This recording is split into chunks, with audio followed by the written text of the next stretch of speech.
l'occhio morto che sembra che stia piangendo. Risponda, dottoressa. Io non devo chiedere scusa a nessuno. Non si può entrare in una sala parto. Dottoressa, per favore.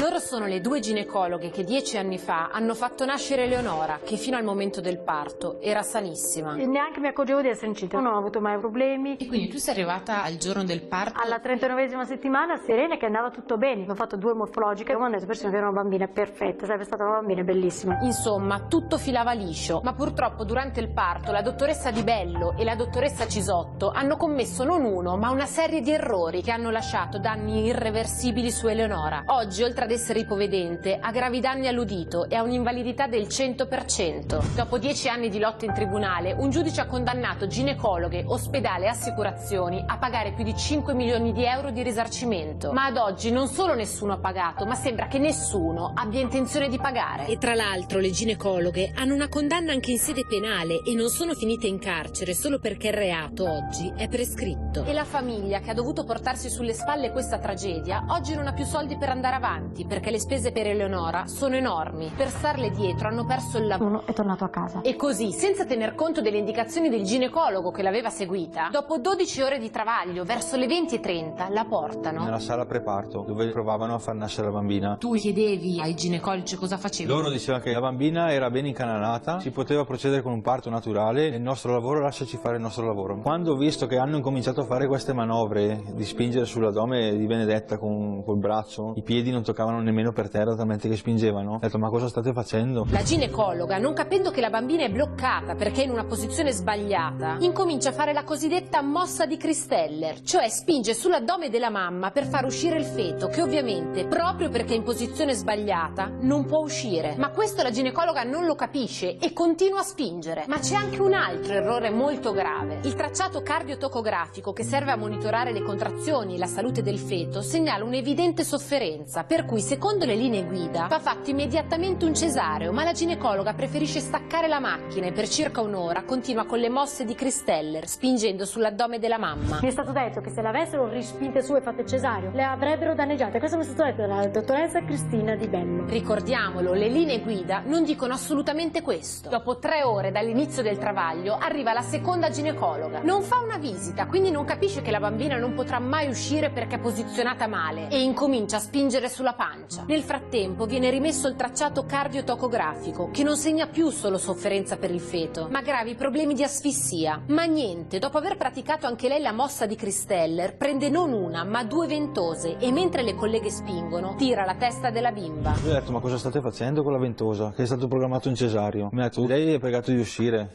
è il nostro lavoro. E dopo sentivo la Cisotto che diceva dobbiamo fare subito un cesareo e abbiamo fatto un casino, Il cesareo è stato fatto d'urgenza dopo quasi 4 ore di travaglio e quel casino viene descritto molto bene da una perizia tecnica, come ci spiega l'avvocato della famiglia. Le manovre di Christeller sulla piccola erano paragonabili a quelle di un pugile che per 2 ore e 5 minuti era sottoposto all'attacco dell'avversario senza neanche potersi difendere. Immaginiamo che cosa può aver subito un neonato in quella fase. È importante specificare che questa perizia del 2012 non è del consulente della famiglia, ma di quello dell'assicurazione dell'ospedale. Ma nonostante questo, sono 6 anni che l'assicurazione fa di tutto per non tirare fuori un centesimo. Ma torniamo ad Eleonora, che nasce in condizioni di salute gravissime. Lei com'era nel momento in cui ve l'hanno fatta vedere per la prima volta? Era lì nel letto intubata.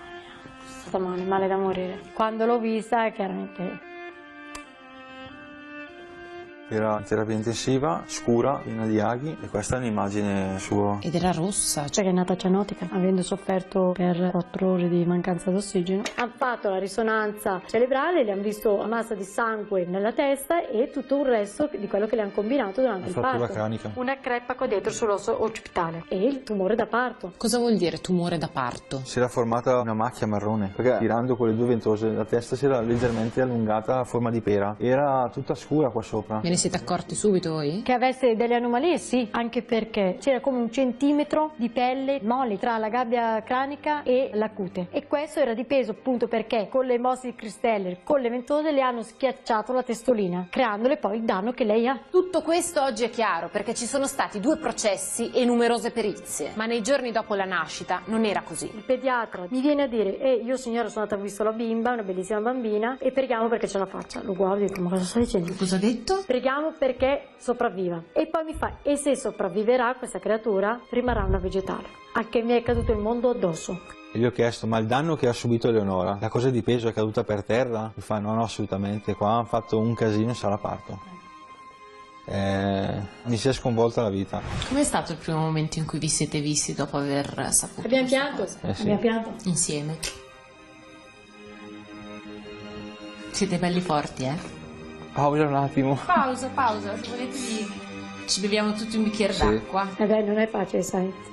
Avere una creatura sana e distruggerti la vita per negligenza medica perché non vengono fatte tutte quelle cose che dovevano essere fatte. Non è possibile. Vuole le coccole del papà. Dov'è la mia coccolona? Sì, ma lei col suo papà si lascia fare tutto quello che vuole. Come tutte le figlie femmine. Sai perché? Perché vuole il motorino. Ah! No, io gli ho promesso la P-Cross. Vero amore? Ridite, lo sai che siamo grandite. Sì. Vedi i sorrisoni che fa il papà. Mannaggia. Emozione. È l'emozione. È lei che ci dà la forza, è lei con i suoi occhi, col suo sorriso. Lei che ci rende forti. E sai cos'è che io piango tanto anche? Perché di solito quando nascono i bambini te li danno sulla pancia, è il momento della conoscenza, mamma e figlio, primo contatto, è quello più importante in assoluto. Quando vedo in televisione un parto e vedo queste cose, io piango, cambio canale, perché a me l'hanno tolto, io l'ho vista dopo il 5° giorno di vita mia figlia e mi hanno detto che non ha mai pianto, non si è mai fatto sentire, come ha sentito la voce della mamma si è messa a piangere, da allora ho sempre pianto. Lei aspettava la sua mamma. Ma tu riuscivi a far tutto da Nei solo? momenti lì ti devi adeguare, non hai nessuno. Dove riuscivamo abbiamo sempre fatto tutto noi. E gli aiuti dello Stato sono pochissimi. Oltre ad una pensione di invalidità per Eleonora di circa 1.000 euro, non c'è molto altro. Mentre invece le spese sono altissime. 5.000 euro. 5.000 euro al mese fissi. Solo in farmacia 1.000 euro al mese. A noi non ci passano niente, vi passano solamente 2 farmaci che sono quelli che costano una miseria. Fisioterapia, l'affitto e l'ossigenoterapia. Poi la musicoterapia. Ma poi ci sono le carrozzine costosissime che devono essere cambiate quando la bambina cresce, i tutori per i polsi, per la schiena, la sessione in camera iperbarica, una macchina adeguata per poterla portare in giro, ma anche la piscina, dove Eleonora Sente una svirinetta perché lei è leggera, quindi è contenta, lei non potendo camminare almeno sente le sue gambe, sente il suo corpo, le muove, le si sente leggera, è tutto un altro mondo. Ma tutto questo chi lo paga? Noi. Voi. Scusate, voi lavorate? Allora, io fino a 2 anni fa lavoravo, perché mi hanno licenziata perché o rientravo o dovevo lavorare. I primi anni avevo un'attività con 12 dipendenti, ho dovuto ridimensionarla e chiuderla, perché era più le visite in ospedale che tutto. Adesso lavoro sì, no? Perché dovendo anche stare a casa. Quanto riesci a guadagnare al mese più o meno? 1.000 euro riesco. Tutta l'altra parte dei soldi? Quelli che avevamo da parte quando ho risparmiato quando lavoravamo. La casa è vostra oppure No, siete in siamo in affitto? Siamo in affitto e siamo anche un po' in debito con la proprietaria. Hai debito di quanto? Di parecchi mesi. Parecchi mesi. Voi rischiate di essere buttati fuori casa? Sì. E quello che fa ancora più incazzare è che il 18 settembre di quest'anno un giudice ha condannato ginecologhe, ospedale e assicurazioni a pagare immediatamente 5.100.000 euro di danni alla famiglia. Ma ad oggi nessuno ha tirato fuori un euro. E in più dai documenti scopriamo che l'ospedale in questi anni ha speso una marea di soldi in avvocati per cercare di non pagare. A noi risultano almeno 150.000 euro, ma abbiamo solo una parte delle carte. Io sono qui per parlarle di Eleonora, una bimba che è nata nel suo ospedale 10 anni fa. Ho capito. Per colpa di 2 ginecologhe è stata ridotta così. La famiglia non ha ricevuto ancora nulla. L'assicurazione non voleva pagare, è stata condannata dal giudice al pagamento e quindi adesso siamo al dunque. Dottore, sono passati 10 anni, a questa famiglia non interessa, Goca Pio. Dio Benedetta, ma... Io le sto dicendo che c'è una famiglia che ora si ritrova ad essere sbattuta fuori casa perché non hanno più soldi nemmeno per pagare l'affitto. Sì, Dove vanno a dormire ora queste persone? Capisco. Allora, l'assicurazione è stata condannata a pagare e quindi pagherà. Però purtroppo non sono le informazioni in possesso dell'avvocato di famiglia. Hanno deciso di non pagare. Ma e lei questa cosa come la sa? Tutti gli avvocati con i quali ho parlato mi hanno ribadito la volontà di non onorare la sentenza. E di non pagare. Esattamente. E questo perché? Le assicurazioni per questioni di bilancio. Però c'è stata una sentenza e loro devono pagare, no? Dovrebbero pagare. Dovrebbero pagare, Esattamente. quindi a questo punto loro cosa pensano di fare? Loro immagino che vogliano appellare questa sentenza. E posticipare questa cosa. Esattamente, questo è il loro unico obiettivo. Ma il direttore dell'ospedale, non capiamo se in buona fede o no, cerca di convincerci che non è così. Il nostro avvocato sta gestendo la questione con l'assicurazione e si sta predisponendo alla liquidazione di una prima tranche. Dovrebbe essere questione di di giorni. Sarebbe bello, però l'assicurazione ha chiamato tramite il suo avvocato l'avvocato di Eleonora e della famiglia dicendo che non ha intenzione di pagare. Allora, questo non lo sapevo. Però purtroppo quello che io so invece è questo. Possiamo sentire l'avvocato per capire le tempistiche quali sono? Se se ne stanno occupando. Vabbè, se l'avvocato ci risponde, mi facciamo. Fa il numero, ma quando gli chiediamo di mettere in viva voce, per prima cosa lo avverte. Hai il microfono davanti a te. Gli ripete tutto quello che ha dichiarato a noi, ce lo passa e andiamo subito al dunque. Di che tempistica stiamo parlando? Si parla di tempi brevi, anche perché l'intenzione è comunque quello di proporre appello.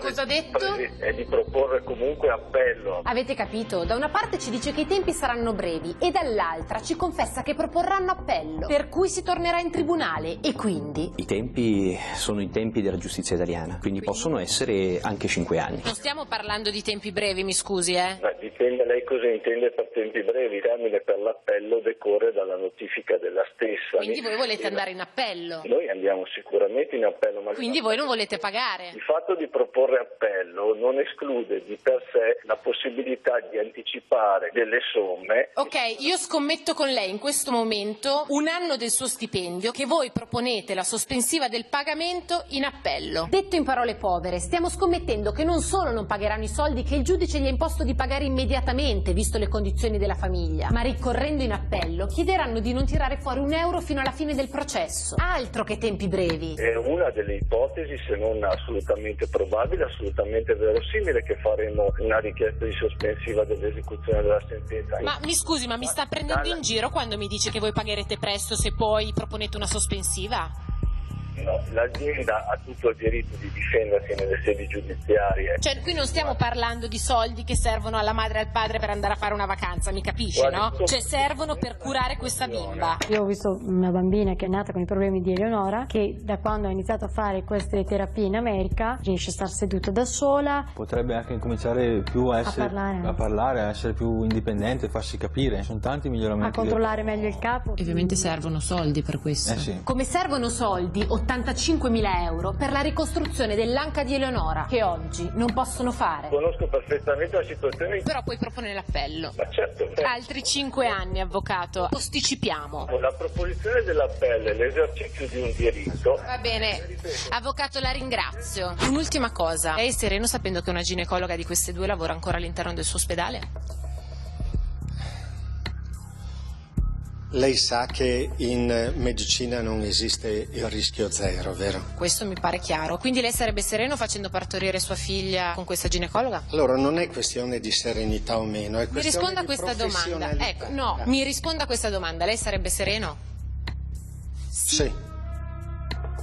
Porca vacca. Scusi, non le se credo, se non lei le investe credo. una persona, Sì. io la devo etichettare come delinquente. Sono due cose diverse. Qui stiamo parlando di una donna che arriva nella vostra sala parto, che aveva dei problemi alla retina, quindi facendo uno sforzo rischiava di diventare cieca. Il tracciato le è stato tolto, con il bimbo in sofferenza, e i risultati Allora, sono questi. L'errore è eclatante, è stato assodato anche dalla magistratura. Quello che importa è che noi impariamo dagli errori che compiamo ad evitare di ripeterli. Certo, ha talmente tanto capito quella professionista che anche lei non ha nemmeno fatto una chiamata alla famiglia. Quindi qui si parla anche di persone, no, che sono a contatto con mamme, con neomamme, e che di fronte a quell'evento comunque se ne stanno belle serene a fare il loro lavoro e a casa, senza prendere in mano il telefono e dire mi sono resa conto delle cazzate che ho fatto.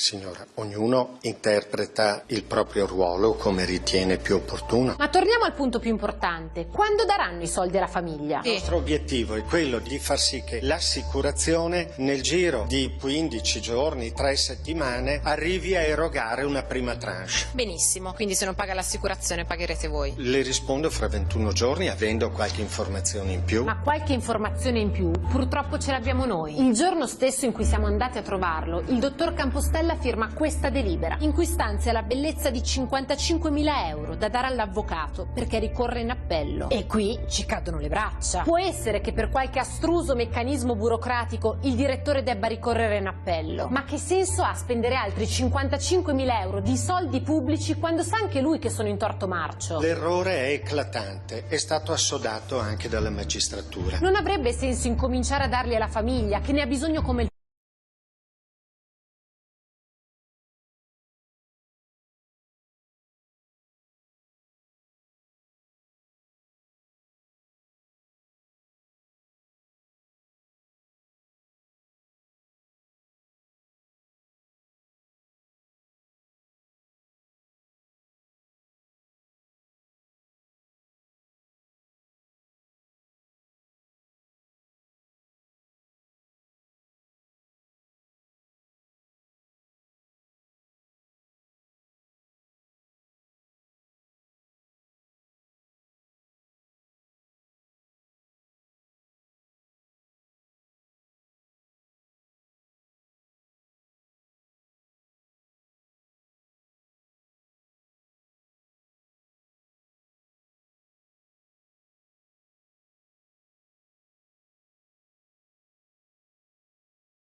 a darli alla famiglia, che ne ha bisogno come il pane. Ci presentiamo alla sede della M Trust, assicurazione dell'ospedale, che insieme alla Lloyds, che copre una ginecologa, sono i due gruppi più solidi e più importanti, non solo in Italia, in tutta Europa, e assicurano quasi tutte le aziende sanitarie italiane. E sinceramente, vedendo i contratti stipulati con i più grandi ospedali italiani e vedendo come si stanno comportando con la famiglia di Eleonora, non ci sentiamo molto tranquilli. Dopo circa un'oretta ci fanno incontrare il responsabile dei sinistri. Io vengo da lei a chiederle, ma le pare normale che questa famiglia aspetta ancora i soldi? Questo è un evento del 2008. La nostra garanzia assicurativa con l'ente comincia nel 2010. Cioè l'assicurazione sostiene che avendo iniziato il suo rapporto con l'ospedale nel 2010 non è compito loro pagare per i danni procurati nel parto del 2008. Il tribunale è stato molto chiaro su questo punto e ha detto che la vostra polizza era operativa. Bene, secondo noi no. Secondo loro no, perché ovviamente fanno il loro gioco. Ma il giudice, che ha avuto in mano il contratto e ha letto attentamente tutte le clausole, ha scritto nero su bianco che l'assicurazione deve pagare, punto. Io le dico che ogni volta che arriva una denuncia noi facciamo un'istruttoria completa. Ogni volta che arriva una denuncia voi vi garantite in tutto e per tutto di evitare di pagare o di pagare il minimo possibile. Questo è quello che dimostra il caso di Eleonora, no? La provocazione che non raccolgo. Per quella che è la mia esperienza, hanno atteggiamenti simili in tutte le situazioni. Il loro unico obiettivo è quello di posticipare al massimo il pagamento di un premio. Cioè non si fermano neanche di fronte, mi scusi, ad una bambina messa così. Non hanno ritegno di nulla. È gente che deve vergognarsi di quello che ha fatto in passato e di quello che sta facendo oggi. Quando è che Eleonora e la sua famiglia riceverà quello che è giusto che riceva?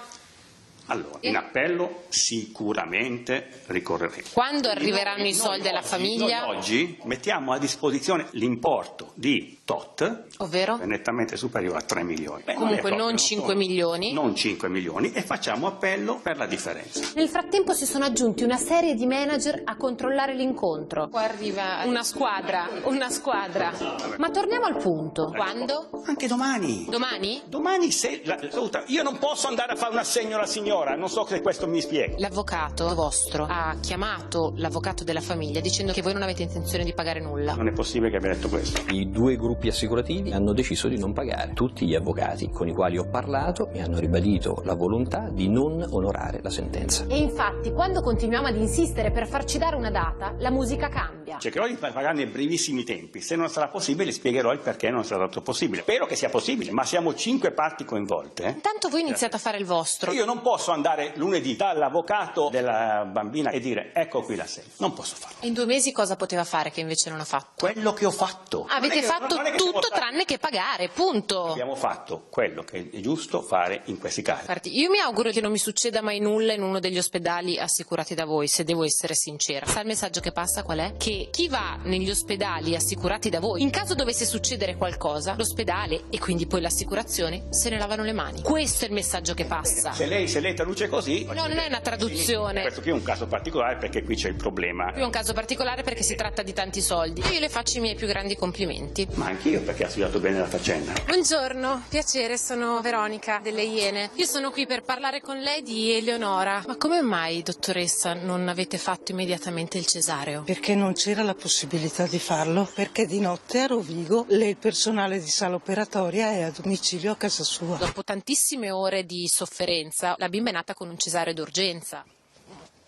Certo. Quindi c'era la possibilità di chiamarlo anche prima. Io non ero lì, sono stata chiamata alle 22:50, sono arrivata alle 23. Il cesareo non è stato fatto subito. Ma quello lo so anch'io che non è stato fatto immediatamente, mi scusi sa, ma che crede che siamo scemi? Non è stato fatto perché io cosa dovevo fare? Prendere un coltellaccio e impiantarglielo sulla pancia della donna? Era l'unica roba che potevo fare. Perché non è stato fatto subito? Ma è stato fatto quasi subito. Il quasi? Ci saranno stati... Vuol dire tanti minuti, vuol dire tanti stati minuti. quei 5-10 minuti che io l'ho visitata, che io le ho parlato. Ma che visita? Perché secondo lei io non l'ho visitata? Questo è quello che dicono le carte, mi scusi. Questo è quello che dico io che c'ero presente. Le carte ho possono capito, dire ma le carte dicono un'altra Non cosa dicono. e lei è stata condannata. Io ho fatto in modo corretto. Sentivo la Cisotto che diceva abbiamo fatto un casino. Vengono fatte delle manovre di Christeller. Mi scusi, vengono fatte di Christeller nel periodo in cui io ci sono stata non sono state fatte. Quando ho visto che hanno incominciato a fare queste manovre di spingere sull'addome di Benedetta col braccio, i piedi non toccavano nemmeno per terra talmente che spingevano, ho detto ma cosa state facendo?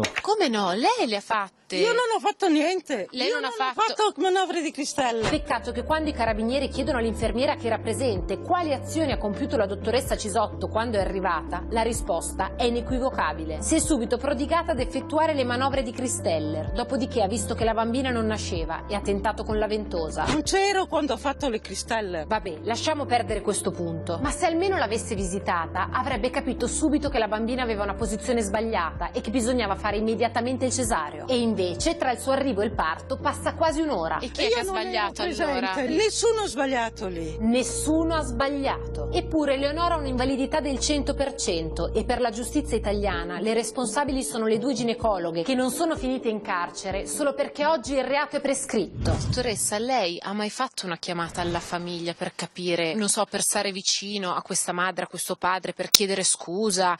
Scusa di che cosa? Che la signora non ha voluto fare il cesareo quando gliel'ho chiesto? Cosa mi ha appena detto, mi scusi? La signora quando io gli ho detto di fare il cesareo non mi ha nemmeno risposto. Ho chiesto disperatamente più volte e ripetutamente a diverse persone di farmi cesareo, mi è stato negato dicendomi che andava tutto bene. Ho parlato con il marito e gli ho detto per carità faccia il piacere e convinca la signora a fare il cesareo. Io ho detto ma cosa state facendo? Che è stato programmato un cesareo. Mi ha detto lei è pregato di uscire. Convinca la signora a fare il cesareo che appena è arrivata ha chiesto il cesareo, la quando? signora Perché lo aveva lei crede stabilito. quello che dice la signora? Certo che le credo, certo che le allora credo. vada Ma con non gli ho- quella di verità Ma e non non gli ho- con la ma mia, non gli ho perché creato, la non gli mia ho è creduto vera. solo io. Avete tolto anche il tracciato, Non l'ho nonostante... tolto io. Se io arrivo alle 23:15 in sala parto, come faccio a prendermi la responsabilità dalle 20 alle 23:51? Ma le sembra il tono e il modo di parlare di questa Perché storia? lei No, io non faccio così, dottoressa, non faccio così. È che qui una colpa... Con l'occhio morto che sembra che stia piangendo. Ma per carità. Ma dottoressa, ma cosa sta dicendo? Ma perché non ha chiamato la famiglia? Iena solo lei, faccio la iena anch'io. La faccia la iena. La dico la iena. Lei mi sta sui cosi. Ma lei, ma si vede bisogna essere vivi qui, Ma le sembra il modo? Ma cosa sta dicendo? Io sono senza parole. Cioè di fronte a quello che è successo. Se fosse muta sarebbe meglio. Perché non ha mai sentito la famiglia e chiesto scusa? Perché? Cosa? Per aver operato bene? Per aver operato bene. Ma andiamo dall'altra ginecologa che dovrebbe essere di guardia dalle 14 alle 20, ma quando arriviamo non c'è. Parlando con i dottori scopriamo che la stanno aspettando, ma il tempo passa e così avvertiamo il direttore medico. È normale, mi scusi, che la dottoressa Di Bello non sia in reparto nonostante sia di turno? Forse non ha voglia di parlare con voi? Allora non lavora? No, non è che non lavori, guardi. Vabbè, io le dico che qui non c'è, quindi non sta lavorando. È una dottoressa affidabile? Forse c'è qualcun altro che la sta sostituendo? Lo controllo. Il tempo passa, ma la dottoressa non si vede. Così chiediamo ad un collega. Le posso chiedere per cortesia che fine ha fatto? Sembra la dottoressa si sta cambiando. Sarà, ma ormai è davvero tardi. E a presentarsi è il direttore dell'ospedale. Siamo stati in sala attesa fino ad ora e poi ci è stato detto che probabilmente ha timbrato. Ma il ritardo ormai è difficilmente giustificabile. Sono le 15:45, ma magicamente dal fondo del corridoio compare. Eccola là. Dottoressa Di Bello, che con 1:45 di ritardo l'unica cosa che sa dire è: io devo lavorare e mi dispiace moltissimo, ma io sono in orario di servizio e non posso... Le rubo un attimo. Assolutamente. Siamo qui per parlare di Eleonora. Come mai non le è stato fatto un cesareo immediatamente ad Eleonora? Dottoressa, la prego, arriva con 1:15 di ritardo e poi non spiace che lei una parola. era in servizio a 300, il tempo di percorrenza qui. Sono 20 minuti. Dottoressa. Buongiorno, direttore generale. Rispondere pure serenamente, non ci sono problemi. Ma direttore generale, io non ho niente da dire a nessuno. Io non devo chiedere nulla a nessuno, io non devo mettermi in contatto con nessuno, perché io il mio dovere l'ho fatto, io la mia coscienza è a posto. Oggi se sono qua vuol dire che la mia coscienza è a posto. Vuol dire che è reato prescritto, ma una condanna c'è. Assolutamente. Non c'è una condanna. Mi risponda, dottoressa. Io non devo chiedere scusa a nessuno, ok? Lei non deve chiedere scusa a nessuno, ma in 10 anni non fare una chiamata per sapere come stava questa bambina, cioè l'ha fatta nascere lei, capito? È una sala a parto questa, non si può entrare in una sala a parto. Dottoressa, per favore. L'atteggiamento della dottoressa si commenta da solo. Mi dispiace per questo gesto, vi chiedo scusa io per lei. Apprezziamo le scuse del direttore Compostella, ma qui c'è una famiglia che senza nessuna colpa da 10 anni si fa carico di una tragedia che li ha messi in ginocchio, sia emotivamente che economicamente. C'è un direttore di un ospedale che rimanda il problema alle assicurazioni e le assicurazioni, per non pagare, rimandano a cavilli contrattuali. Poi ci sono 2 ginecologhe che continuano ad affermare di aver fatto tutto in regola e la famiglia da 10 anni si trova sola a doversi fare carico di tutto e oggi non ha più neanche i soldi per l'affitto. Ministro della Giustizia, le sembra un paese civile questo?